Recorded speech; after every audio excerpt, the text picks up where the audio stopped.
Assalamualaikum warahmatullahi wabarakatuh. Halo teman-teman, perkenalkan nama saya Eka Susilowati, saya biasa dipanggil Eka. Saya di sini sebagai lulusan S1 Program Studi Manajemen Fakultas Ekonomi dan Bisnis Universitas Sayun di Kota Ternate. Baik, di sini saya adalah seorang pelamar yang ingin melamar pekerjaan di perusahaan terkemuka yang ada di Indonesia. Perusahaan ini merupakan perusahaan yang bergerak di bidang penjualan mobil.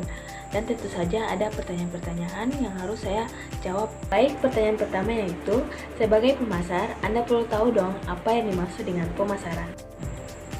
Teman-teman tahu nggak sih, pemasaran adalah proses merencanakan dan melaksanakan konsep harga atau promosi dan distribusi suatu produk atau layanan untuk menciptakan pertukaran yang memenuhi tujuan individu dan organisasi tersebut. Baik, pertanyaan kedua yaitu, jelaskan perbedaan antara lingkungan pemasaran mikro dan makro. Secara singkat, lingkungan mikro itu lebih berfokus pada faktor internal yang mempengaruhi perusahaan secara langsung, sementara lingkungan makro mencakup faktor eksternal yang lebih luas dan kompleks.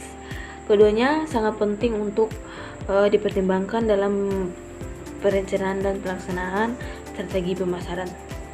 Masuk ke pertanyaan ketiga yaitu, sebagai pemasar Anda dituntut untuk mengenali pelanggan Anda melalui serangkaian kegiatan disebut sebagai riset pemasaran. Jelaskan apa saja tahapan-tahapannya. Riset pemasaran adalah proses yang digunakan untuk mengumpulkan dan menganalisis dan menginterpretasi data mengenai pasar dan pelanggan serta pelaku konsumen untuk membantu pengambilan keputusan bisnis yang lebih baik.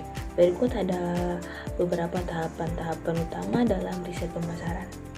Tahapan yang pertama yaitu penentuan masalah dan tujuan riset.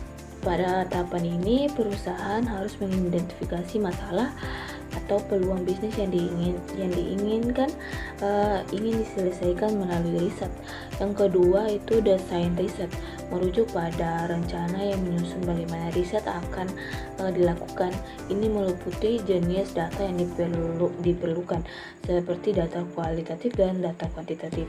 Yang ketiga yaitu ada pengumpulan data. Pengumpulan data itu seperti survei, wawancara, dan observasi.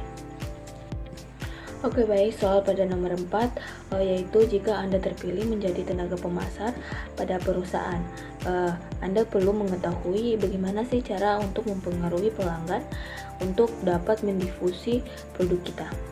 Untuk memperkenalkan produk kita, langkah pertama adalah memahami siapa sih pelanggan ideal kita, dan hal tersebut bisa dilakukan berdasarkan mengidentifikasi segmen pasar sesuai faktor seperti usia, lokasi, pendapatan, dan preferensi. Berikut ada beberapa langkah-langkah yang dapat membantu dalam memilih dan mempengaruhi pelanggan yang tepat. Adapun 4 langkah yang dapat membantu dan memilih dalam mempengaruhi pelanggan yang tepat. Yang pertama yaitu identifikasi segmen pasar yang tepat. 2. Membangun kepercayaan. 3. Memberikan penawaran yang menarik. Dan 4. Pahami perilaku pelanggan. Pertanyaan nomor 5, jika Anda menghadapi pelanggan dari pihak instansi atau usaha tertentu, apa saja yang perlu Anda ketahui dari pelanggan tersebut sebagai tenaga pemasar? Baik, di sini kita sebagai tenaga pemasar ada beberapa hal penting yang perlu kita ketahui untuk memastikan menawarkan solusi yang sesuai dengan kebutuhan mereka. Berikut ada beberapa hal yang perlu diperhatikan. Yang pertama, profil perusahaan atau instansi yang terdiri dari jenis usaha atau bidang, dan visi misi dan nilai-nilai perusahaan.